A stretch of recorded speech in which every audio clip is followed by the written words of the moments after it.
খুনির নাম দিয়ে আবারও দেয়ালে লিখন হয়, একজন খুনির নাম দিয়ে আবারও দেশের বাইরে থেকে অনলাইনে শত শত মানুষ ভিডিও কনফারেন্সে যুক্ত হয়।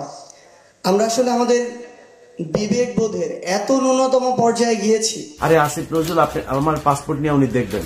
আরে আসিফ নজরুল ভাই, আপনি আমার পাসপোর্ট নিয়ে দেখবেন, আপনি এসবি রে বলেন না, পাসপোর্ট অফিসে বলেন না, ওদের যদি বাপের ক্ষমতা থাকে আমার পাসপোর্ট আটকায় রাখতো। আপনার কাছে জীবনে কোনোদিন কোনো পার্সোনাল ইন্টারেস্ট নিয়ে জীবনে ইলিয়াস যাবে না। জান, আমার বউ কেন রাগ করছে? আমার সাথে এত শ্রদ্ধা সম্মান নিয়ে কথা বলতো কেমন লাগে বলো, নাহলে তো আমি এখনই আসতাম। ঠিক আছে, এখন আসলে আমার আর রোজা থাকবে না। জান, আমার বউ কেন রাগ করছে? আমার সাথে এত শ্রদ্ধা সম্মান নিয়ে কথা বলতো কেমন লাগে বলো, নাহলে তো আমি এখনই আসতাম। আমার জাস্ট বুকটা ভেঙে গেছে। এইভাবে মানুষ বিজয় উদযাপন করে। আসসালামু আলাইকুম দর্শক, দেশ ও দেশের বাড়ি থেকে যারা এই মুহূর্তে ভিডিওটি ওপেন করেছেন সবাইকে অসংখ্য অসংখ্য ধন্যবাদ। দর্শক, প্রথমেই শিরোনাম দেখেছেন, এখন দেখবেন বিস্তারিতর প্রথম অংশেই আপনারা দেখেছেন সার্জিস আলম কিভাবে কথা বলছেন, কতটা গভীরভাবে কথা বলেছেন, মানুষের নাড়ি টেনে কথা বলছেন তারেক রহমানকে নিয়ে নাকি এই বর্তমান ইলিয়াস হুসাইনকে নিয়ে। তবে ইলিয়াস হুসাইন আসিফ নজরুলকে ফাঁসিয়ে দিলেন কিভাবে? কারণ আসিফ নজরুলের সমস্ত গোপন কুকর্ম এই ভিডিওতে তুলে ধরেছেন। আসিফ নজরুলের সাথে তর্ক বিতর্কে জড়িয়েছেন। প্রশ্ন এখানেই শেষ নয়, আরও প্রশ্ন রয়েছে। বিশেষ করে আসিফ নজরুলের সমস্ত লাইফের জীবনের ঘটনা তুলে ধরেছে এখানে। তাহলে আসিফ নজরুল কি করবেন এখন? চলুন আমরা দেখে আসি তার দৃশ্যগুলা, তাহলে বুঝতে পারব। জান, আমার বউ কেন রাগ করছে? আমার সাথে এত শ্রদ্ধা সম্মান নিয়ে কথা বলতো কেমন লাগে বলো, নাহলে তো আমি এখনই আসতাম। ঠিক আছে, এখন আসলে আমার আর রোজা থাকবে না। জান, আমার বউ কেন রাগ করছে? আমার সাথে এত শ্রদ্ধা সম্মান নিয়ে কথা বলতো কেমন লাগে বলো, নাহলে তো আমি এখনই আসতাম। আমার জাস্ট বুকটা ভেঙে গেছে। এইভাবে মানুষ বিজয় উদযাপন করে। আসল নাম মোহাম্মদ নজরুল ইসলাম, যাকে আপনারা চেনেন আসিফ নজরুল নামে। মোহাম্মদ নজরুল ইসলাম নাম পাল্টে যেভাবে আসিফ নজরুল হয়েছেন, ঠিক একইভাবে খোলস পাল্টে এক এক সময় এক এক পাত্রে হাজির হয়েছেন। পাত্র আলাদা হলেও পাত্রী হিসেবে আসিফ নজরুল সবখানে ফিট। কতটা ফিট সেটা জানতে আজকের পুরো অনুসন্ধান। আসিফ নজরুল স্যার, তুমি আসলে কার? কথায় আছে প্রয়োজনীয়তাই উদ্ভাবনের জনক। আসিফ নজরুল স্যারকে নিয়ে আজকের অনুসন্ধানটাও প্রয়োজনের প্রেক্ষিতেই করতে হয়েছে। অনেক জরুরি ইস্যুর মাঝেও আসিফ নজরুল স্যারের ইস্যুটাকে প্রাধান্য দিতে হয়েছে, কারণ তার হাতে আমাদের ভবিষ্যৎ গড়ার দায়িত্ব দিয়েছি আমরা। ইতিহাস গড়ার পথে যাত্রা করা ট্রেনের চালক যদি ভুল পথে যাত্রা করে, তাহলে এই জাতি আর কখনোই গন্তব্যে পৌঁছতে পারবে না। আসিফ নজরুল ওরফে নজরুল ইসলামকে সামনে রেখে সুখের স্বপ্ন নিয়ে 18 কোটি যাত্রী যে ট্রেনে চেপে বসেছি, সেই ট্রেন ভবিষ্যতে কোন দিকে যাবে সেটা অনুমান করতে চালকের অতীত সম্পর্কে একটু জেনে আসা বাঞ্ছনীয়। আসিফ নজরুলের অতীত কেমন সেটা জানার আগে ভারতীয় গোয়েন্দা সংস্থা বাংলাদেশে কিভাবে তাদের অপতৎপরতা চালায় সেটা একটু বুঝে আসতে হবে। বাংলাদেশের রয়ের প্ল্যান অনুযায়ী মোট 3টি লেয়ার কাজ করে। প্ল্যান এ সরাসরি ভারতের পক্ষে ঘোষণা দিয়ে কাজ করা, যেটা গেল 15 বছর আওয়ামী লীগ এবং হিন্দুরা করেছেন। রাষ্ট্রীয় গুরুত্বপূর্ণ প্রতিষ্ঠানগুলোতে বড় বড় পদ পদবি নিয়ে এরা সরাসরি ভারতের এজেন্ডা বাস্তবায়ন করেছে বাংলাদেশে। এমনকি শেখ হাসিনা নিজে ঘোষণা দিয়ে ভারতের পক্ষে কাজ করার কথা স্বীকার করেছেন। আমরা ভারতকে যে দিয়েছি সেটা ভারত সারা জীবন মনে রাখবে। দ্বিতীয় লেয়ারে থাকা রয়ের সদস্যরা কাজ করে গোপনে। তারা সরাসরি ভারতের পক্ষে কথা না বললেও ভারতীয় দূতাবাসের সাথে তাদের সার্বক্ষণিক যোগাযোগ রেখে ভারতের প্রয়োজনে সব কিছু করে থাকে। তৃতীয় লেয়ারে থাকা রয়ের সদস্যরা সবচেয়ে ভয়ঙ্কর। এদেরকে সাধারণ দৃষ্টিতে দেখে মনে হবে প্রচণ্ড ভারত বিরোধী, কিন্তু গোয়েন্দাদের প্রথম 2টি লেয়ার যখন অকৃতকার্য হয়, তখন সবশেষ লেয়ারটি কৌশলে দাঁড়িয়ে যায়।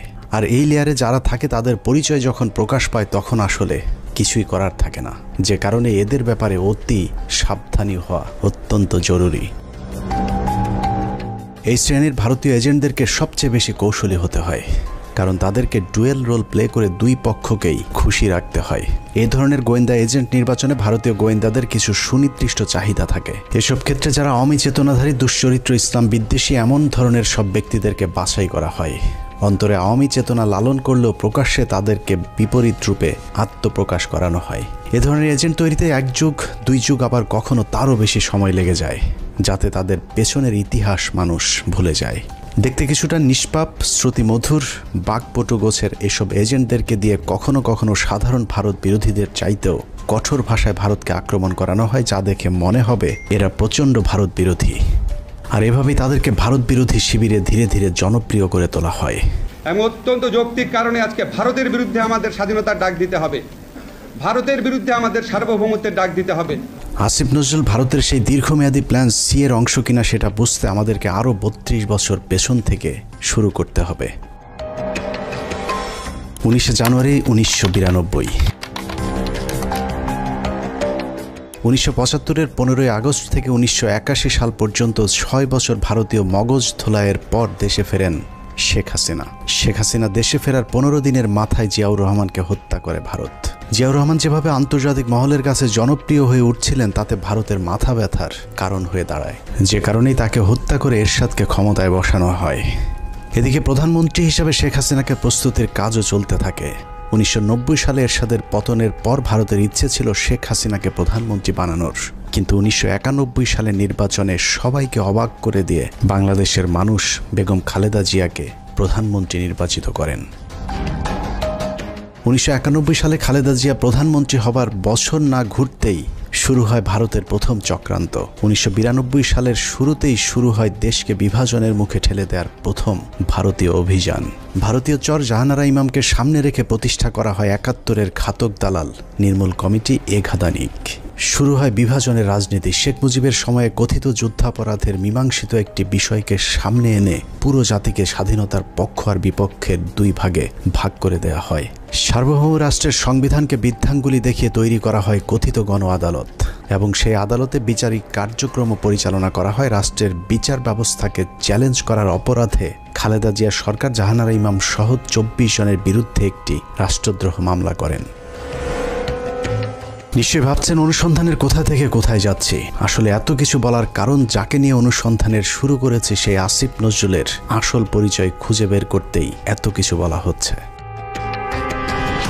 1992 সালে খালেদা জিয়ার সরকার প্রথম ভারতের যে ষড়যন্ত্র রুখে দিয়েছিলেন, সেই ষড়যন্ত্রের উদ্যোক্তাদের মধ্যে অন্যতম ছিলেন জাহানারা ইমাম, শাহরিয়ার কবির, মুনতাসির মামুন এবং ভারতীয় গুপ্তচর আসিফ নজরুল। জাহানারা ইমামকে প্রধান আসামি করে খালেদা জিয়ার সরকার যে রাষ্ট্রদ্রোহ মামলাটি করেছিল, সেই মামলার অন্যতম একজন আসামি ছিলেন আমাদের আজকের আসিফ নজরুল ওরফে মোহাম্মদ নজরুল ইসলাম।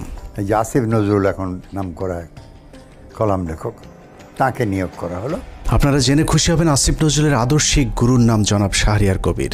শাহরিয়ার কবির যখন সাপ্তাহিক বিচিত্রার সম্পাদক, আসিফ নজরুল ছিলেন তার প্রধান সেনাপতি। ভারতের এজেন্ডা বাস্তবায়নে ভারতের প্রধান। এদিকে আসিফ নজরুল এই প্রতিবাদে উনি বলেছেন যে কথাগুলা, যে ওনার বুক ভেঙে গেছে, বুক ফেটে গেছে। তাহলে কল রেকর্ড থেকে শুরু করে তার জীবনের সমস্ত কিছু যখন সাধারণ জনগণ জেনে গেছে, আসিফ নজরুল এখন ক্ষমতায় বসে আছেন, কি হবে এই মূল উদ্দেশ্য। এদিকে ইলিয়াস হুসাইন চ্যালেঞ্জ করেছে, যদি তোর বাবার ক্ষমতা থাকে, তোর এসপির ওসির ক্ষমতা থাকে, আমার পাসপোর্ট বাতিল করতে। এমন চ্যালেঞ্জও করেছেন বর্তমান যে আসিফ নজরুল একজন উপদেষ্টা এবং আইন ও মন্ত্রণালয় সব কিছু দেখাশোনা করছেন, সেই ব্যক্তিকে ইলিয়াস হুসাইন এভাবে চ্যালেঞ্জ করেছেন। কারণ উনি এতটুকুই বোঝাতে চেয়েছেন যে তোমার সমস্ত কুকীর্তি আমি আজকে ফাঁস করছি এবং তোমার সমস্ত দুর্বল পয়েন্ট আমার হাতে বন্দি। তাহলে কি আসিফ নজরুল ফেঁসে যাচ্ছেন নাকি পদ হারাচ্ছেন? চলুন বিস্তারিত দেখে আসুন। সেনাপতির ভূমিকায় ছিলেন শাহরিয়ার কবির। শাহরিয়ার আসিফদের যৌথ প্রযোজনায় ভারতীয় মিশন বাস্তবায়নের কাজ যখন তুঙ্গে, তখন ভারতীয় ষড়যন্ত্রের বীজ দাঁত ভেঙে দিতে উল্কার মতো ছুটে আসে এক উজ্জ্বল নক্ষত্র। আমরা ভারতকে দেখিয়ে দেব ইনশাআল্লাহ, এই পৃথিবীতে বাংলাদেশের সবচাইতে বড় দুশ্মন ভারত। সবচাইতে বড় দুশ্মন কে?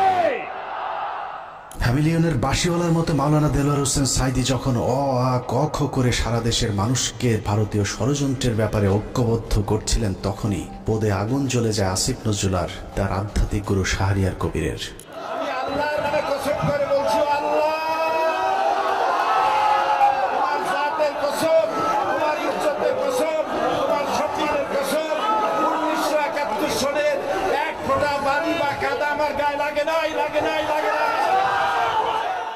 ভারতের বিরুদ্ধে গর্জে ওঠা সাঈদী ৮০-র দশক থেকে এদেশের মানুষকে ভারতীয় ষড়যন্ত্রের বিষয়ে সচেতন করতে থাকেন।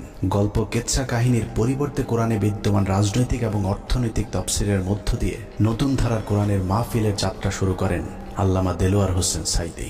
বিড়ালের মতো ৫০০ বছর বেঁচে থাকার কোনো লাভ নাই, সিংহের মতো ১ ঘন্টা বাঁচতে চাই। দলমত নির্বিশেষে সকলের কাছে সাঈদী যখন সমানভাবে সমাদৃত হয়ে উঠতে থাকেন, তখন ১৯৮৯ সালে আসিফ নজরুল প্রথম ব্যক্তি যিনি তার পত্রিকার পৃষ্ঠা জুড়ে এক মিথ্যা সংবাদ ছাপান, যার শিরোনাম দেয়া হয় সাঈদী সমাচার, এক ধর্ম ব্যবসায়ীর উত্থান। বিশাল সেই সংবাদের কয়েকটি লাইন পড়লে আসিফ নজরুল কত বড় মাপের একজন মিথ্যুক, প্রতারক এবং হলুদ সাংবাদিক ছিলেন সেটার কিঞ্চিত প্রমাণ পেয়ে যাবেন। লেখার শুরুতেই সাংবাদিক আসিফ নজরুল লেখেন, মাওলানা দেলোয়ার হোসেন সাঈদী বিরোধী সাম্প্রতিক গণবিক্ষোভের মধ্য দিয়ে দেশে মওদুদিবাদ এবং ধর্ম ব্যবসার রাজনীতির অগ্রহণযোগ্যতা আবারও প্রমাণিত হয়েছে। সিলেট, ঢাকা, চট্টগ্রাম সহ দেশের বিভিন্ন স্থানে জামাতের মঞ্চনায়ক সাঈদীর বিরুদ্ধে স্বতঃস্ফূর্তভাবে জনমত গড়ে উঠেছে।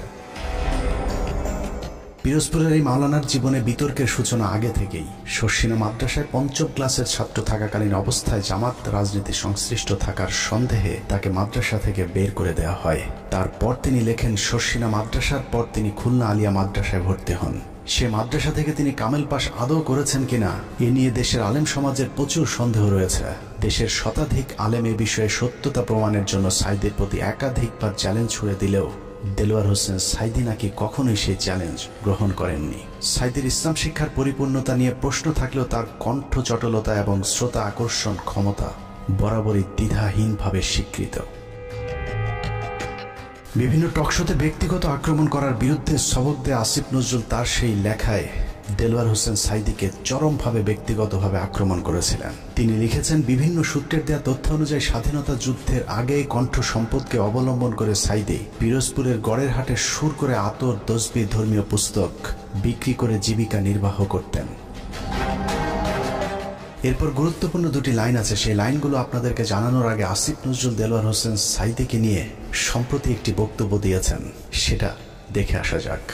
একমাত্র দেলোয়ার হোসেন সাঈদী ছাড়া আমার জানা মতে আর কি বাকি সবারই আপনার যতটুকু আমি পড়াশোনা করেছি ইনভলভমেন্ট ছিল। হঠাৎ করে দেলোয়ার হোসেন সাঈদীকে নির্দোষ দাবি করা আসিফ নজরুল ১৯৮৬ সালে কি বলেছিল সেটা তার সেই লেখাতেই রয়েছে। আসিফ নজরুল প্রথম ব্যক্তি যিনি দেলোয়ার হোসেন সাঈদীকে যুদ্ধাপরাধী হিসাবে অভিযুক্ত করেছিলেন। তিনি লিখেছেন, সাঈদী স্বাধীনতা যুদ্ধের সময় পাক হানাদার বাহিনীর প্রত্যক্ষ সহযোগিতায় লিপ্ত ছিলেন। তিনি ধর্মের দোহাই দিয়ে গনিমতের মাল হিসাবে গড়েরহাট বন্দরের হিন্দু সম্প্রদায়ের বাড়িঘর লুট করেছেন এবং মদন নামে একজন হিন্দু ব্যবসায়ীর দোকান ঘর ভেঙে দিয়ে নিজের বাড়িতে নিয়ে গেছেন বলেও দাবি করেছেন আসিফ নজরুল। মুক্তিযুদ্ধের পর সাঈদী দীর্ঘ সময় পালিয়ে থাকেন এবং ১০ বছর পর নাকি নিজ গ্রামে আসেন। পুরো লেখার শুরু থেকে শেষ পর্যন্ত পুরোটাই সাঈদী সম্পর্কে যা কিছু বলা হয়েছে সব ডাহা, মিথ্যা। আর এই হচ্ছে আসিফ নজরুলের সাংবাদিকতার নমুনা।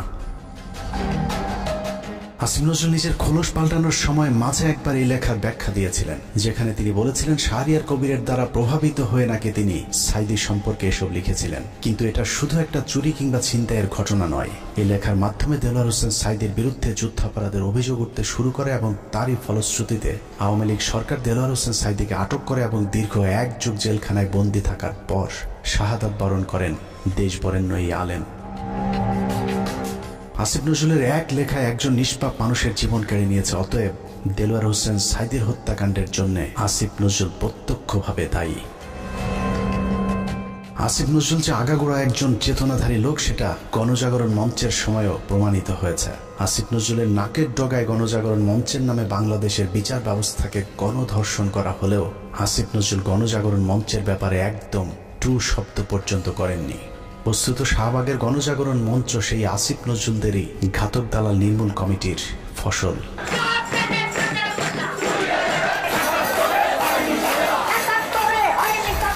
আসিফ নজরুলের কাঁধে দেয়া ভারতীয় ষড়যন্ত্রের প্রথম অ্যাসাইনমেন্ট শেষ হয়েছে। আসিফ নজরুল নিজেকে পাল্টে এখন ভারত বিরোধী আর আওয়ামী বিরোধী প্রমাণের চেষ্টা করে যাচ্ছেন। মাঝে হজ করে এসেছেন, রোজাও রাখেন, রোজার মাঝে পরকিয়া করতে গিয়ে কাপড়ও নষ্ট করেন। এখন তুমি বাসায় একা একা বসে আছো, কেউ যত্ন নিচ্ছে? কিছু না, আমি শুয়ে ঘুমাচ্ছি, শুয়ে আছে। চলে আসো না কেন, দেখে যাও আমাকে। আমাকে দেখে যাও। আমিও তো চাই। জ্বর আক্রান্ত অবস্থা পড়ে আছো এখন। আমি আসলে ইয়ে তো কেউ থাকে না কেন তোমার পাশে এখন? দেখে যাও আমাকে। আসতে চাই। সব দেখতেছে জান, আমার বউ কেন রাগ করছে আমার সাথে? এত শ্রদ্ধা সম্মান নিয়ে কথা বলতো কেমন লাগে বলো, না তো আমি এখনই আসতাম। চলে আসো, এখন আসবে না। তোমার গাড়ি নাই? না গাড়ি নেই, এগুলো আসো না। আসবে না, এখন বাসের মধ্যে একটু ঝামেলাই লাগছে আসতে। আচ্ছা ঠিক আছে, এখন আসলে আমার রোজা থাকবে না। আরেকজনের বউয়ের জ্বরে সেবার হাত বাড়িয়ে দেওয়া সমাজসেবক আসিফ নজরুল যে এখনো ভারতীয় জ্বর, চলুন তার আরো প্রমাণ দেখা যাক। রমনা বটমূল সারা দেশে সিরিজ বোমা হামলা, নারায়ণগঞ্জ গ্রেনেড হামলা থেকে শুরু করে বাংলাদেশে ভারতীয় গোয়েন্দা সংস্থার যে কটি বড় চক্রান্ত হয়েছে তার মধ্যে একটি 21শে আগস্ট গ্রেনেড হামলা। কতটা সূক্ষ্মভাবে 21শে আগস্টের ঘটনা ঘটিয়েছে তা নিয়ে আমাদের একটি অনুসন্ধান চলছে, যা কিছুদিনের মধ্যেই প্রকাশ করা হবে। সম্প্রতি 21শে আগস্টের মামলা থেকে তারেক রহমান সহ বিএনপির সব আসামিদেরকে অব্যাহতি দেওয়া হয়েছে। তার মানে বিএনপি এই ঘটনার সাথে জড়িত নয়। অথচ এই আসিফ নজরুলের স্বভাব সুলভ জোরালো ভঙ্গিতে বলেছিলেন 21শে আগস্ট গ্রেনেড হামলার জন্য দায়ী বিএনপি এবং ওই ঘটনাটি ধামাচাপা দেওয়ার জন্যও নাকি বিএনপি চেষ্টা করেছিল। বিএনপি কি এই হত্যার ঘটনা 21শে আগস্ট আক্রমণের ঘটনা ধামাচাপা দিতে চেয়েছে? অবশ্যই চেয়েছে। তারা জঘন্য রকম ভাবে ধামাচাপা দিতে চেয়েছে, হাস্যকর ভাবে ধামাচাপা দিতে চেয়েছে। এখন প্রশ্ন হলো আসিফ নজরুলের বক্তব্য কোনটা সঠিক? বিএনপি দোষী নাকি বিএনপি নির্দোষ? যদি এখন বিএনপির চাপে তারেক রহমানকে অব্যাহতি দিয়ে থাকে তাহলে তার পদত্যাগ করা উচিত। আর যদি আগের বক্তব্য মিথ্যা হয় তাহলে সেই মিথ্যা তিনি কার পরামর্শে বলেছিলেন সেই জবাব জনগণের সামনে দিতে হবে। আসলে আসিফ নজরুল আগে যা বলেছিলেন সেটাই তার আসল চরিত্র। এখন তিনি যা করছেন সেটা তার অভিনয়। উপরে উপরে নিজেকে আওয়ামী এবং ভারত বিরোধী প্রমাণের জন্য রক্ত গরম করার কথা বললেও আসিফ নজরুল আসলে একজন ভারতীয় জ্বর, এবং তিনি যা কিছু করেন সবকিছু ভারতীয় থিঙ্ক ট্যাঙ্ক, ডেইলি স্টার এবং প্রথম আলোর অফিস থেকেই করানো হয়। অনেকেরই মনে হতে পারে আসিফ নজরুল আগে খারাপ থাকলেও এখন ভালো হয়ে গিয়েছেন, কিন্তু চলুন দেখা যাক আসিফ নজরুল আসলেই ভালো হয়েছেন কিনা। আমার জাস্ট বুকটা ভেঙে গেছে। এইভাবে মানুষ বিজয় উদযাপন করে। আপনার পলিটিক্যাল অপোনেন্টের উপর আপনার রাগ থাকতে পারে, আপনার পুলিশের উপর রাগ থাকতে পারে, এই জন্য এইভাবে নির্বিচার হামলা করা হবে। 5 তারিখ বিজয়ের পর আসিফ নজরুলের প্রথম ভিডিও বার্তা ছিল আওয়ামী লীগের প্রতি সমবেদনা জানিয়ে। আওয়ামী লীগকে বাঁচাতে তার কাকুতি দেখে মনে হয়েছে নিজ দলের নির্যাতিত মানুষের পক্ষে দাঁড়িয়েছেন আসিফ নজরুল। অথচ তার কয়েক ঘন্টা আগেও প্রায় 2000 মানুষকে নির্মমভাবে হত্যা করেছে এই আওয়ামী লীগেরই সন্ত্রাসীরা। একটা ঘটনা যেন আর না ঘটে। আমার প্রতি যদি আপনাদের বিন্দুমাত্র ভালোবাসা থাকে, যাদের ভালোবাসা থাকে, তারা এই কাজ করবেন না। আসিফ নজরুল সেই উপদেষ্টা যার কার্যালয় থেকে শেখ মুজিবের ছবি নামাতে সবচেয়ে বেশি সময় লেগেছে। আসিফ নজরুলের বাসায় প্রায় 2 মাস পালিয়েছিলেন সামন্তলাল সেন, যিনি জ্বালাও পোড়াও নাটকের মূল হোতা। আসিফ নজরুল তার চাচা শ্বশুর জাফর ইকবালকে আটক না করে দেশ থেকে পালিয়ে যেতে সুযোগ করে দিয়েছেন। অথচ 5 তারিখের 1 সপ্তাহ আগে যিনি আন্দোলনকারী ছাত্রদেরকে পাকিস্তানি রাজাকার বলে সরকারকে ছাত্র হত্যায় উস্কে দিয়েছিলেন। আসিফ নজরুল খুনের মামলার আসামি আনোয়ার হোসেন মঞ্জুকে পুলিশ আটক করার 1 ঘন্টার মাথায় ছেড়ে দিতে বাধ্য করেছিলেন। এই ঘটনায় আসিফ নজরুল তার এক সাংবাদিক বন্ধুর মাধ্যমে 5 কোটি টাকা নগদ ঘুষ নিয়েছিলেন। ঘটনাটি তদন্ত করলে বেরিয়ে আসবে আসিফ নজরুলের তদবিরে আনোয়ার হোসেন মঞ্জু ছাড়া পেয়েছিলেন কিনা। অথচ মঞ্জু ইত্তেফাক পত্রিকা গেল 15 বছর হাসিনার দালালি করেছে এবং আন্দোলনের সরাসরি ছাত্রদের বিরুদ্ধে অবস্থান নিয়েছিল ইত্তেফাক পত্রিকা। আসিফ নজরুল সেই উপদেষ্টা যার ইশারায় সাবের হোসেন চৌধুরী সহ একের পর এক আওয়ামী লীগের হত্যা মামলার আসামিরা জামিনে ছাড়া পাচ্ছেন। সূত্র জানিয়েছে প্রতিটি জামিনে আসিফ নজরুল মোটা অঙ্কের টাকা নিচ্ছেন। সব শেষ ঝিনাইদহের বিচারক জামিন দিতে না চাইলে তাকে ছুটিতে পাঠানোর ভয় দেখিয়ে ঝিনাইদহের আওয়ামী লীগের সাবেক এমপিকে জামিন দিতে বাধ্য করেন আসিফ নজরুল। ঝিনাইদহে নাশকতা ও হত্যা মামলায় গ্রেপ্তার আওয়ামী লীগের সাবেক 2 সংসদ সদস্যকে অন্তর্বর্তীকালীন জামিন দিয়েছে আদালত। আসিফ নজরুলের চাপে বিভিন্ন থানায় মামলা নিতে গড়িমসি করছে পুলিশ, কারণ আসিফ নজরুল গণহারে আসামিদের বিরুদ্ধে মামলা না দেওয়ার জন্য আওয়ামী লীগের পক্ষে দাঁড়িয়েছিলেন। তার দাবি শত শত মানুষের বিরুদ্ধে মামলা দেয়া যাবে না, অথচ আন্দোলনের সময় আওয়ামী লীগের হাজার হাজার সন্ত্রাসীরা ছাত্র হত্যায় অংশ নিয়েছিল, অথচ আসিফ নজরুল গণহারে মামলার বিপক্ষে। ঢালাও মামলার একটা খুব মারাত্মক একটা প্রকোপ দেশে দেখা দিয়েছে, এটা আমাদেরকে অত্যন্ত বিব্রত করে। এরই মধ্যে যেসব হত্যা মামলা হয়েছে তার অধিকাংশ আসামিকে ধরার কোনো তৎপরতা নেই। প্রায় সবখানে আওয়ামী লীগের লোকজন যেভাবে বুক ফুলিয়ে ঘুরে বেড়াচ্ছে তাতে মনে হচ্ছে এ যেন দেখার কেউ নেই। 15ই আগস্ট জাতীয় দিবস বাতিল করা হয়েছিল, সেই রায় স্থগিত করা হয়েছে আসিফ নজরুলের নির্দেশে। সবচেয়ে ভয়ঙ্কর বিষয় হলো যে ছাত্রদের প্রতিনিধি হিসেবে আসিফ নজরুল উপদেষ্টার পদ বাগিয়ে নিয়েছেন, সেই ছাত্রদের কতজন জুলাই হত্যাকাণ্ডে নিহত হয়েছিলেন তাদের সংখ্যাও এখন পর্যন্ত সঠিকভাবে গণনা করা হয়নি। যারা আহত হয়েছিল তাদেরও খোঁজ নিচ্ছে না সরকার। উন্নত চিকিৎসার অভাবে আহত অনেকে মৃত্যুর দিকে এগিয়ে যাচ্ছে, অথচ আগস্টেই বলা হয়েছিল তাদেরকে উন্নত চিকিৎসার জন্য বিদেশে পাঠানো হবে। বাস্তবে এখন পর্যন্ত একজনকেও বিদেশে পাঠানো হয়নি উন্নত চিকিৎসার জন্য। আমার এই শরীরে আমি কি করতে পারবো? তার হাত নাই, সেই শরীরে কি করতে পারবো? পা নাই, তার শেখ নেই। এখানে দেখেন চোখে অনেক গুলি আছে। আমার এলাকাতে আমার ছোট ভাই আমার একসাথে আন্দোলন করছে, আর মাথার ভিতরে এখনো 2টা গুলি আছে। ইস্তিয়াক না, ও কি করবে? আমাদের পুনর্বাসনের একটা ব্যবস্থা করা উচিত। সরকার কি করতেছে? টাকা তো কি করতেছে ওগুলো? আমরা কি উন্নয়নের, আমরা কি দেশ সংস্কারের অংশ না? এদেরকে এইভাবে অমূল্য, এদেরকে টিস্যু হিসেবে এখন ফেলে দেওয়া হয়েছে। টিস্যু, এরা এখন টিস্যু। আমিও আন্দোলনে ছিলাম, হয়তো আল্লাহ আমার শরীর সুস্থ রাখতে আমি আল্লাহর কাছে লাখো শুকরিয়া করি। কেন শুনে লাখো শুকরিয়া করি জানেন? কারণ আমি যদি গুলি খেতাম, আমি যদি আহত হইতাম, কেউ দেখতে আসতো না আমাকে, কেউ দেখতে আসতো না আমাকে। আজকে এদের প্রত্যেককে আজকে এখানে দাঁড়ায় তাদেরকে আন্দোলন করতে হচ্ছে। কেন? তারা আন্দোলন কেন করবে? বিডিআর হত্যাকাণ্ডের মূল রহস্য উদ্ঘাটনে একটি কমিশন গঠন করার কথা থাকলেও সেটা এখনো পর্যন্ত করা হচ্ছে না। জানা যায় আসিফ নজরুলের প্রভাবে আটকে আছে বিডিআর হত্যাকাণ্ডের তদন্ত কমিটি গঠন। আমি major Mohammad Zahidi Ahsan Habib, retired, BDR হত্যাকাণ্ডের একজন প্রত্যক্ষদর্শী। বহুদিন আগে থেকে শুনে আসছি বিডিআর হত্যাকাণ্ডের পুনর্বিচার শুরু হবে, কিন্তু আজ পর্যন্ত কোনো অগ্রগতি দেখতে পাইনি। এই পিলখানা হত্যাকাণ্ড, যে পিলখানা হত্যাকাণ্ডের সাথে সরাসরি আওয়ামী সরকার বা ভারতীয়রা জড়িত ছিল, সেই পিলখানা হত্যাকাণ্ডের বিচারে কোনো অগ্রগতি এখনো নাই। গত 4 মাস 4টি ডেট পড়ার পরেও তারা মুক্তি পায় নাই। কোর্ট বিভিন্ন অজুহাতে জামিন শুনানি দীর্ঘায়িত করছেন। এদিকে পিলখানা হত্যাকাণ্ডে বলির পাঠা বিডিআর জওয়ানদের মামলায় 5 তারিখের পর 3টি জামিন শুনানি হয়েছে। প্রথমটিতে আসিফ নজরুল পিপি নিয়োগ দেওয়ার সময় পায়নি, দ্বিতীয় শুনানির একদিন আগে পিপি নিয়োগ দেওয়া হলেও পিপি নাকি মামলার নথি দেখার সময় পাননি, আর তৃতীয় শুনানিতে নথি পড়ার জন্য আরও কয়েকদিন সময় চেয়েছেন রাষ্ট্রপক্ষ। এভাবে হাইকোর্ট দেখানো হচ্ছে দেশপ্রেমিক জওয়ানদেরকে। 5 তারিখের পর এরই মধ্যে 2 জন বিডিআর জওয়ানের জেলখানায় রহস্যজনক মৃত্যু হয়েছে। এতে বিডিআরের অন্য সদস্যরাও আতঙ্কে আছেন বিডিআর হত্যাকাণ্ডের ঘটনা ধামাচাপা দিতে তাদেরকেও ধীরে ধীরে অসুস্থতার নামে হত্যা করা হতে পারে। একইভাবে তারেক রহমানের মামলাগুলোতেও নানাভাবে জটিলতা তৈরি করে রাখা হয়েছে। এখনও লুৎফুজ্জামান বাবরকে ছাড়ার কোনো খবর নেই। এক মহান দেশপ্রেমিক সেনা কর্মকর্তা মেজর জেনারেল রেজ্জাকুল হায়দারকে এখনো মামলার দোহাই দিয়ে জেলে আটকে রাখা হয়েছে। দেখে মনে হচ্ছে আসিফ নজরুল আর প্রথম আলোর জন্যই ছাত্ররা স্বাধীনতা এনেছিল। এখনো কয়েক হাজার আলেম জেলখানায় বন্দী, কৃত্রিম জটিলতা সৃষ্টি করে তাদের জামিন শুনানির সুযোগও দেওয়া হচ্ছে না। ডিজিটাল সিকিউরিটি অ্যাক্টের মামলায় হাসিনা সরকারের আমলে যারা জেলে গিয়েছিলেন তাদের অধিকাংশ এখনো পর্যন্ত জেলখানায় বন্দী আছেন। ভাবুন তো, তাদের জন্য কি স্বাধীনতা আসেনি? এখন প্রশ্ন হলো, বিদ্রোহী সরকারের বিদ্রোহী কাজী নজরুল ইসলামের ভূমিকায় অবতীর্ণ হওয়া আসিফ নজরুল তাহলে করছেটা কি? চলুন দেখা যাক আসিফ নজরুল কি করছে। 17 মে 2021। রাষ্ট্রীয় গুরুত্বপূর্ণ নথি অনুমতি ছাড়া ছবি তোলা ও সংগ্রহের অভিযোগে প্রথম আলোর জ্যেষ্ঠ প্রতিবেদক রোজিনা ইসলামকে শাহবাগ থানায় সোপর্দ করেছে স্বাস্থ্যসেবা বিভাগ। সাংবাদিক রোজিনা ইসলামকে কারাগারে পাঠিয়েছে ঢাকার সিএমএম আদালত।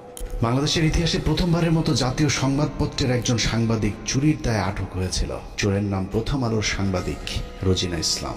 স্বাস্থ্য খাতে লুটপাট আর দুর্নীতির সাথে জড়িত রোজিনাকে মনে করা হয় স্বাস্থ্য খাতের মাফিয়া। রোজিনার ভাগ ছাড়া স্বাস্থ্য মন্ত্রণালয়ে কোনো প্রকল্প বাস্তবায়ন করা একদম অসম্ভব। মন্ত্রণালয়ে রোজিনার চেয়ে তার ভাই আর স্বামীর ক্ষমতা নাকি আরও অনেক বেশি। স্বাস্থ্য মন্ত্রণালয়ে কেউ তার কথার বাইরে গেলেই তার বিরুদ্ধে নিউজ করার হুমকি দিয়ে ঠান্ডা করে রাখা হয়। তাকে দিয়ে স্বাস্থ্য মন্ত্রণালয়ের সব স্বার্থ উদ্ধার করে থাকে প্রথম আলোর মতিউর রহমান। কিন্তু কথায় আছে, চোরের 10 দিন গৃহস্থের একদিন। বারবার ধান খেয়ে যাওয়া ঘুঘু রোজিনাকে বধ করা হয় 17 মে 2021 সালে। সচিব সাহেবের পাশে যে রুম আছে সেই রুমে তো ফাইল টাইল রাখা আছে। ওই রুমে ঢুকে ওই ফাইলের ছবিগুলো তুলতেছিল এবং কিছু ফাইল উনি নিজে নিয়েছিল। মন্ত্রণালয়ের একটি সূত্র জানিয়েছে, পুলিশ রোজিনাকে কাজের লোক মনে করে আটক করেছিল। কাজের লোকের মতো দেখতে রোজিনা কেন ফাইল ঘাটাঘাটি করছেন এটা চোখে পড়তেই পুলিশ তাকে আটকায়। পুলিশের কাছে বারবার নিজেকে সাংবাদিক পরিচয় দিলেও রোজিনার বেশভূষা দেখে পুলিশ তা বিশ্বাস করেনি। রোজিনা যতক্ষণে নিজেকে সাংবাদিক প্রমাণ করেছে ততক্ষণে মন্ত্রণালয়ের ঊর্ধ্বতন কর্মকর্তারা হাজির। তারা এসে দেখলো একজন ব্যক্তি ওখানে ফাইলের ছবি তুলতেছে এবং ফাইল কিছু নামে ব্যাগে ঢুকাইছে, শরীরেও ঢুকাইছে। রোজিনার পাজামার নিচ থেকে বের করা ফাইল দেখে সচিব উপসচিবদের মাথা ঘুরতে থাকে, কারণ এই ফাইল এমন এক চুক্তির যে চুক্তি বাংলাদেশ সরকার আমেরিকা এবং ভারতকে না জানিয়ে চীনের সাথে করেছিল। ভারতকে টাকা দিয়ে ফাইজারের টিকা না পেয়ে চীনের সিনোফার্মের টিকা কেনার চুক্তি করে বাংলাদেশ। সেই খবরেই ক্ষিপ্ত হয় ভারতীয় চর প্রথম আলো কর্তৃপক্ষ। চুক্তির বিষয়টি ভারতকে জানানোর জন্যই রোজিনাকে চুরি করে ফাইলের ছবি আনতে পাঠিয়েছিল মতিউর রহমান। কিন্তু পুলিশ দেখে চুক্তির সেই কাগজ রোজিনা তার ভেতরে ঢুকিয়ে ফেলেছিল। ফাইলগুলো ছিল টিকা সংক্রান্ত। আমরা যে রাশিয়ার সাথে টিকা চুক্তি করছি, চায়নার সাথে টিকার চুক্তি করছি। গ্যারান্টি দিয়ে বলে রাখলাম, প্রথম আলো রোজিনা সচিবালয় থেকে ফাইল চুরি করেছিল এবং এখানে এক ফোঁটাও মিথ্যে নেই। অথচ উপদেষ্টা হিসেবে আসিফ নজরুল প্রথম কার্য দিবসে রোজিনার মামলাটি খারিজ করে দেওয়ার আশ্বাস দেন। পরদিন মামলাটি খারিজ হয়ে যায়। প্রায় 3 বছর পর অফিসিয়াল সিক্রেটস অ্যাক্টে করা মামলা থেকে অব্যাহতি পেয়েছেন প্রথম আলোর বিশেষ প্রতিনিধি রোজিনা ইসলাম। 2019 সালের 1 November Dhaka residential model school and কলেজে প্রথম আলোর কিশোর ম্যাগাজিন কিশোর আলোর বর্ষপূর্তি অনুষ্ঠানে বিদ্যুৎ পৃষ্ঠ হয়ে 9ম শ্রেণীর শিক্ষার্থী নাইমুল আবরার নিহত হন। ওই ঘটনায় আবরারের বাবা একটি হত্যা মামলা দায়ের করেন, যে মামলায় প্রথম আলোর সম্পাদক মতিউর রহমান সহ 10 জনের বিরুদ্ধে গ্রেপ্তারি পরোয়ানা জারি হয়েছিল। আবরারের বাবাকে ভয়ভীতি দেখিয়ে ক্ষমতার জোরে মামলাটি আগেই স্থগিত করে রেখেছিল প্রথম আলো। যাবতীয় মুভমেন্ট তাদের দ্বারা নিয়ন্ত্রিত ছিল। আমি যেটা মনে করি যে এর দায়ভার কিশোর আলোকে অবশ্যই নিতে হবে। সুপ্রিম কোর্টের একটি সূত্র জানিয়েছে, আসিফ নজরুলের নির্দেশে পুরো মামলাটি খারিজ করে দেওয়ার প্রক্রিয়াও প্রায় চূড়ান্ত করেছেন।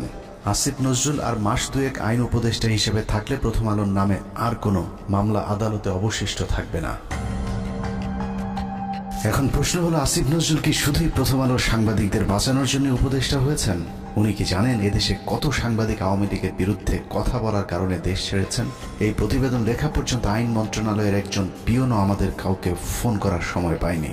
উল্টো প্রথম আলোর বিরুদ্ধে আমরা কোনো কথা বললেই মতির পক্ষে হামলে পড়েছেন আসিফ নজরুল সহ তার কিছু উচ্ছিষ্ট ভোগী। আমি স্পষ্ট বলতে চাই যে প্রথম আলো পত্রিকা তাদের সামনে,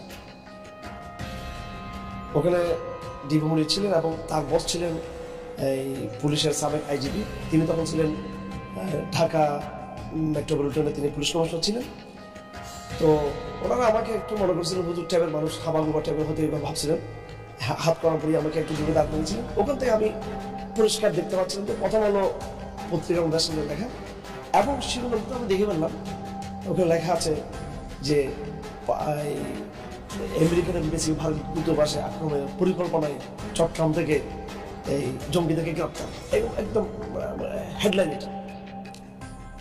তো এরপর ধারাবাহিক যে ঘটনা ঘটলো, এই আমাকে রাতের গভীরে জিজ্ঞাসাবাদ করা হতো, বিভিন্ন সময় থেকে জিজ্ঞাসাবাদ করা হতো। আমার সাথে আমার স্কুলের আরো দুজন টিচার ছিলেন, কখনো সম্মিলিত একা একা আমাদেরকে জিজ্ঞাসাবাদ করা হতো।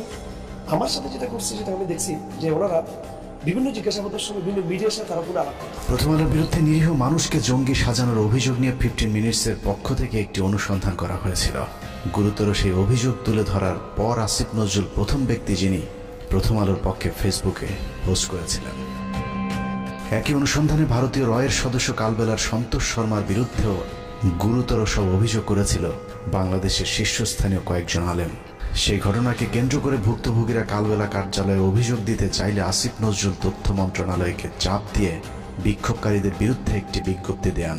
তথ্য মন্ত্রণালয় সেই বিজ্ঞপ্তি দেওয়ার পর আসিফ নজরুল সেই বিজ্ঞপ্তি শেয়ার করে আমাদেরকে হুমকি দেন, যদিও সংশ্লিষ্ট মন্ত্রণালয়ের উপদেষ্টা নাহিদ ইসলামও সেই বিজ্ঞপ্তি শেয়ার করার প্রয়োজন মনে করেননি।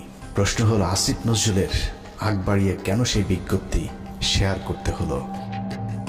আসিফ নজরুল এবং প্রথম আলোর প্রভাব কতটা শক্তিশালী সেটা বুঝতে দুটি ঘটনা তুলনা করা যাক। ডক্টর মোহাম্মদ ইউনূসের সরকার গঠনের পর ব্রিগেডিয়ার জেনারেল এম শাখাওয়াত সরকারের মুখপাত্রের ভূমিকায় ছিলেন। এটা অনেক বড় পার্টি এবং I have lot of respect for Awami League. বঙ্গবন্ধুর স্বপ্ন ছিল নষ্ট করবেন না, এটা আপনার নষ্ট করার কোনো অধিকার নাই। পার্টিকে রিঅর্গানাইজ করেন, পলিটিক্যাল পার্টির মতো যেভাবে থাকে, ইলেকশন আসলে ইলেকশন কন্টেস্ট করবেন। আওয়ামী লীগের পক্ষে শাখাওয়াতের এক বক্তব্যে মন্ত্রণালয় ছাড়তে হয়েছে প্রভাবশালী এই উপদেষ্টাকে। এবার চলুন প্রথম আলো আর আসিফ নজরুল কত শক্তিশালী সেটা দেখা যাক। 5টা মিনিটের লেগে তুই খালি একটু আয়া পর, তোরে মাইরা আমি ঘুমামু ভাই, আমার ঘুম হয় না, তোরে মাইরা ঘুমামু, তুই তো আয় ভাই, তুই নিশুনে তো না, তোর মায় ঘুমায়, তোর মায়। নাটক চলচ্চিত্রের মাধ্যমে পরকীয়া সমকামিতা থেকে শুরু করে ইসলাম বিদ্বেষ, সমাজ ধ্বংসের অন্যতম মাস্টার মাইন্ড মোস্তফা সরোয়ার ফারুকী। মোস্তফা সরোয়ার ফারুকী সংস্কৃতি উপদেষ্টা হিসেবে শপথ নেয়ার পর দেশের শতভাগ মানুষ তীব্র প্রতিবাদ জানিয়েছিল। তারপরেও ফারুকীকে সরানো যায়নি, কারণ আসিফ নজরুল এবং প্রথম আলোর যুগ্ম সম্পাদক আনিসুলের অনেক পুরাতন নারী সাপ্লায়ার মোস্তফা সরোয়ার ফারুকী। আসিফ নজরুল দাবি করেছেন তিনি ফারুকের উপদেষ্টা হবার বিষয়ে কিছুই জানেন না, কিন্তু আমাদের হাতে আসা তথ্য বলছে আসিফ নজরুল ফারুকীর অনেক পুরাতন বন্ধু।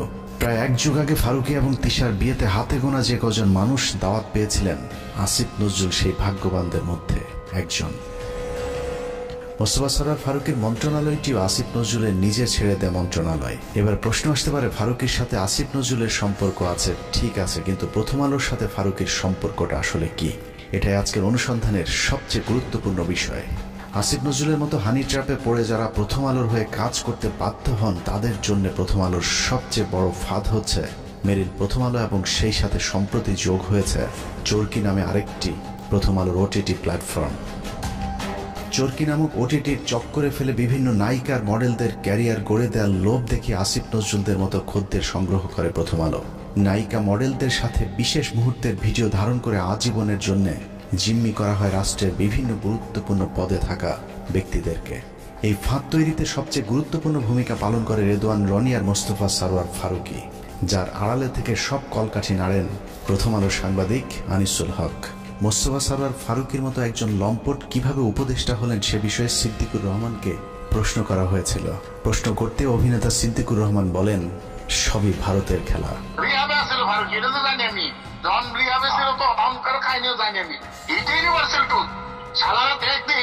যে মানুষটাকে 90% মিডিয়ার মানুষ তাদের বিরোধী, 10% তার পক্ষের লোক পাওয়া যাবে কিনা সন্দেহ, সেই মানুষটা আমি পুরো অবাক হয়ে গেলাম।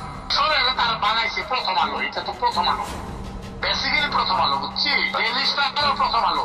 উইকিপিডিয়ার তথ্য অনুযায়ী ট্রান্সকম গ্রুপের মালিকানাধীন মিডিয়া স্টার লিমিটেডের অধীনে প্রথম আলোর মাধ্যমে পরিচালিত চরকি নামক প্রতিষ্ঠানটির প্রধান পরিচালনা কর্মকর্তা রেদওয়ান রনি, আর চরকিতে সবচেয়ে বেশি কন্টেন্টের যোগানদাতা মোস্তফা সরোয়ার ফারুকী। নারী খেকো আনিসুল, ফারুকী আর রনি তিন মাফিয়ার হাতে জিম্মি হয়ে আছে বাংলাদেশের মিডিয়া জগৎ। প্রথম আলো চক্রের ফাঁদে পা দিয়ে অনেক অভিনেত্রী অন্ধকার জগতে জড়িয়েছে, আবার যারা তাদের ফাঁদে পা দিতে রাজি হয়নি তাদেরও ক্যারিয়ার ধ্বংস হয়ে গিয়েছে। তো আজকাল তো দেখা যাচ্ছে শেখ হাসিনার তারাইয়া যেই জিনিসটা হয়েছে, সেখানে সেই উপদেষ্টারা মানে উচ্ছিষ্ট করছে দেশটাকে। যেমন ফারুকীর জন্য যখন এই ডক্টর ইউনূস বাইরে গেল, রাস্তাঘাট ভাইঙ্গা মানে শেখ হাসিনার মতে তার ভয়দায় হতে যাচ্ছে, সে নির্লজ্জভাবে নতুন উপদেষ্টার সাথে শপথ নিয়ে চাকরি করা শুরু করলো, একদিন ওই চাকরি মিস করেন নাই। এই ফারুকী তো একটা সময় দেখতাম গাঞ্জা ছাড়া কিছু খায় না, হ্যাঁ। তারপরে তার একটু উন্নত হইলো, অপি করিমরে চাই না, তার আগে বন্যার সাথে ছিল, তার আগে যে গান গাইছে কালী মহিলাটা ভুলে গেছে নামটা, ভুলে গেছে। তারপরে সে এতটাই অমঙ্গলজনক ছিল যে তার ভাই ব্রাদাররা যে প্রথম 4 জন তো জীবন এরা জীবন, আমরা যখন শুটিং করতেছি আশুতোষ জনের বাইনোকুলার, তিন্নিকে ওরা যৌন হয়রানি এবং তাকে শারীরিকভাবে মানসিকভাবে এতটাই ভারাক্রান্ত করছিল। আমরা মামুন আমাকে বলছে যে আশুতোষ শুটিংটা বন্ধ করে দিই, এবং একাধারে তো আমি তো গান দেখাতে দেখছি, পরবর্তীতে শুনলাম তিনি ফারুকি রিহাব করে আসছে। এটা আমার কথা না, এটা একদম আপনারা যারা ভীষণভাবে ওনার সাথে সম্পৃক্ত সিদ্দিক এখনো বলতেছে যাচ্ছে গান। এই ফারুকির কর্মকাণ্ড শুনবেন।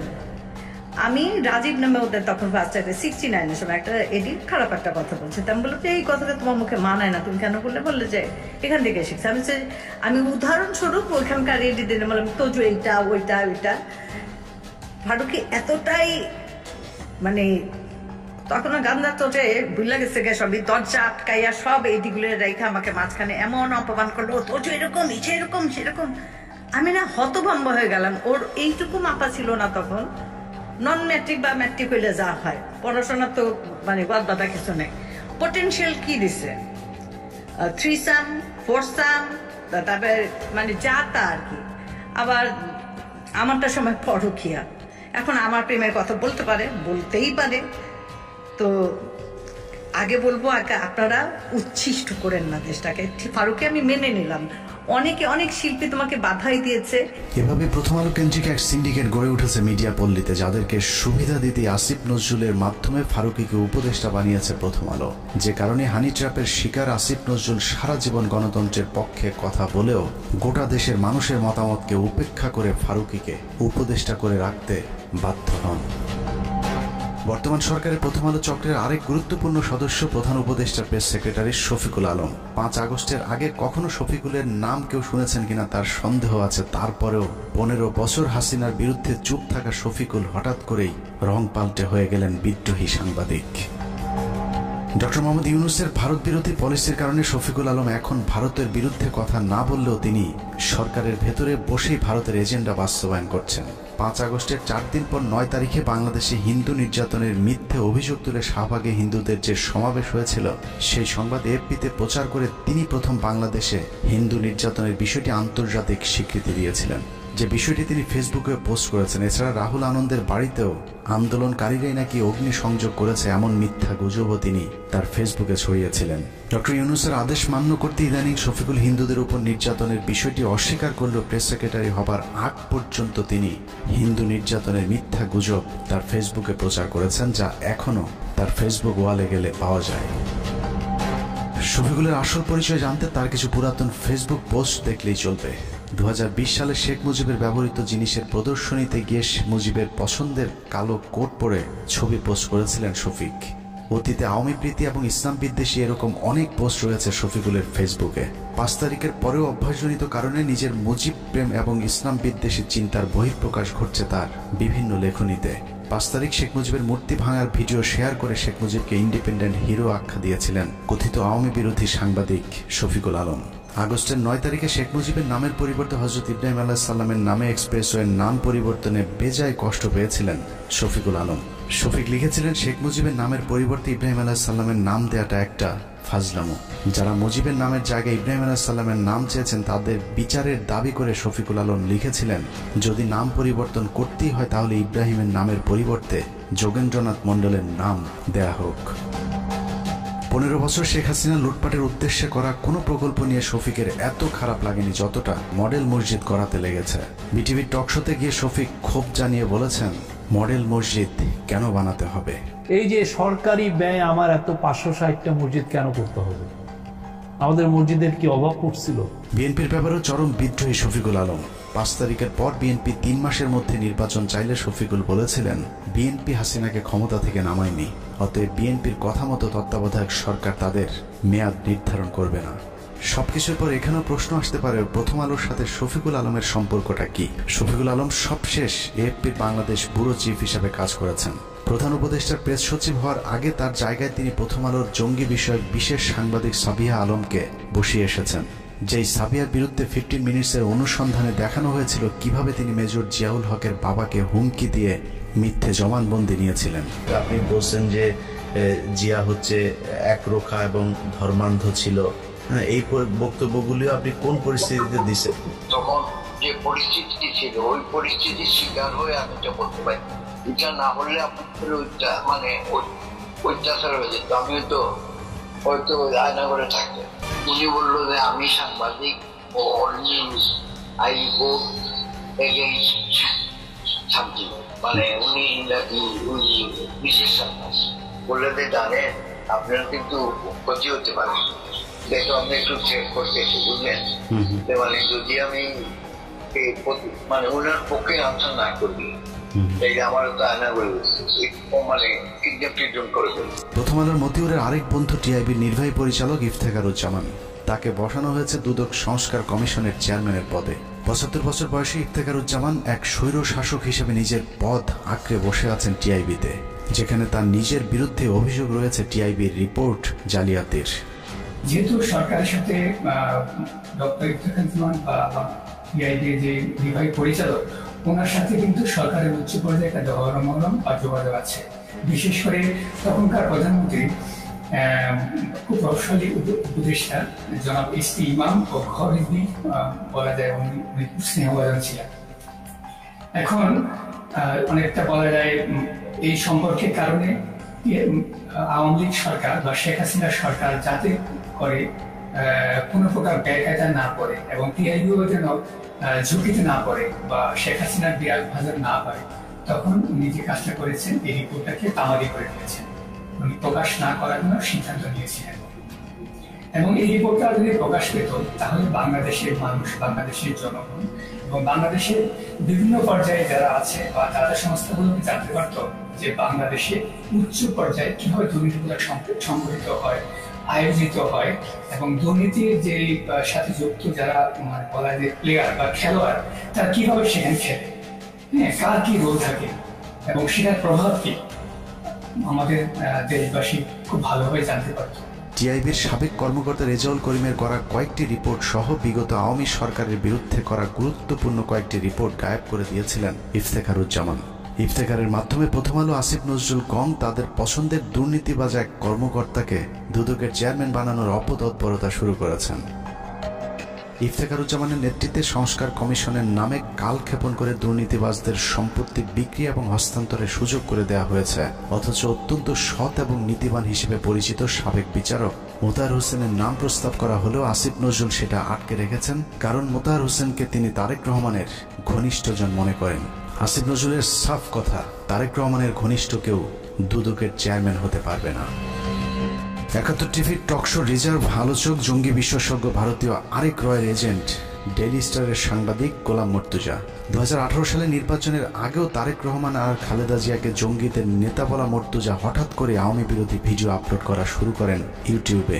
সেখান থেকে প্রথমে ডেইলি স্টার, সবশেষ আসিফ নজরুল মাহফুজা নামের তদবিরে যুক্তরাষ্ট্রের প্রেস সেক্রেটারির পদ বাগিয়ে নিয়েছেন আওয়ামী এই সাংবাদিক। আর এর সবকিছুই হচ্ছে ভারতীয় চক্র প্রথম আলো ডেইলি স্টারের পরামর্শে।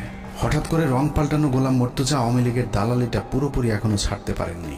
দুদিন আগেও গোলাম মর্তুজা ডিবিসির টক শোতে বলেছেন সরকার শেখ মুজিবকে জাতির পিতা না মানলেও শেখ মুজিব নাকি আরও শক্তিশালী হয়ে ফিরে আসবেন বাংলাদেশে। আর এটাই হচ্ছে সাংবাদিক গোলাম মর্তুজার আসল চেহারা।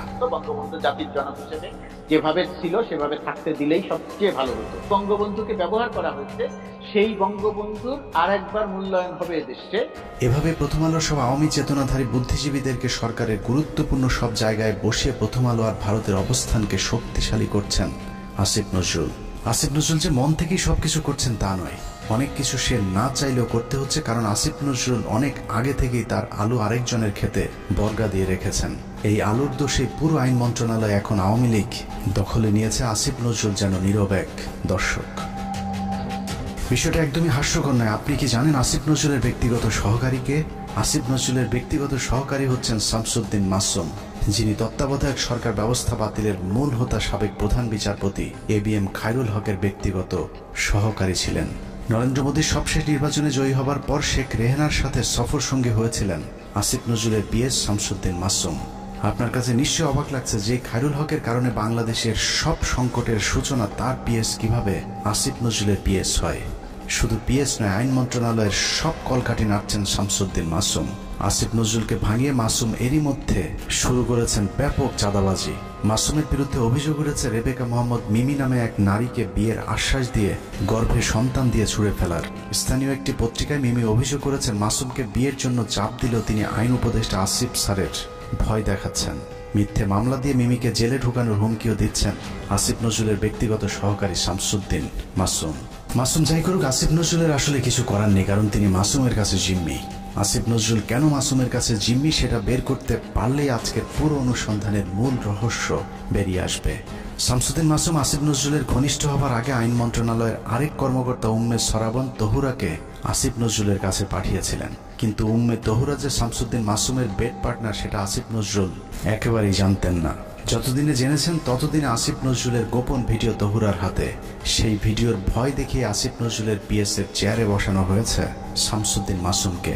আইন মন্ত্রণালয়ে আসিফ নজরুলের চেয়ার বড় হলেও ক্ষমতায় মাসুম আর তহুরার সবার চেয়ে উপরে, আর তাদেরকে দিয়ে প্রথম আলো আওয়ামীপন্থী কর্মকর্তাদেরকে গুরুত্বপূর্ণ সব পদে বসিয়ে যাচ্ছেন। এখানে প্রশ্ন আসতে পারে, তহুরা মাসুমের সাথে প্রথম আলোর সম্পর্কটা কি?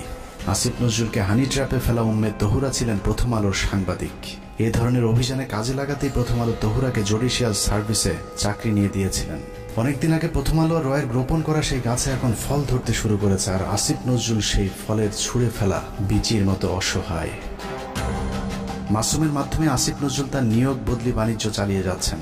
সূত্র জানিয়েছে আসিফ নজরুল তার স্ত্রীকে আমেরিকা পাঠানোর প্রস্তুতি নিয়েছেন এবং 5 তারিখের পর থেকে দুহাত ভরে টাকা কামাচ্ছেন এবং সেই টাকা যুক্তরাষ্ট্রে পাচার করবেন বলেও তার এক ঘনিষ্ঠ সূত্র জানিয়েছেন।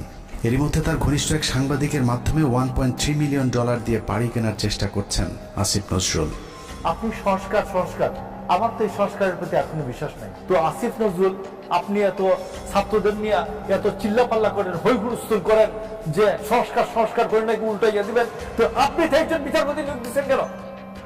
এই সংস্কারটুকু না করে একজন বিচারপতি নিয়োগ দিচ্ছেন কেন?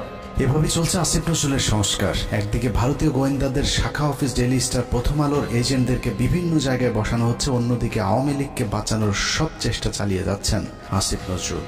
মাঝখানে যে স্বপ্ন নিয়ে মানুষ জীবন দিল তাদের সেই স্বপ্ন অঙ্কুরেই বিনষ্ট হবার পথে।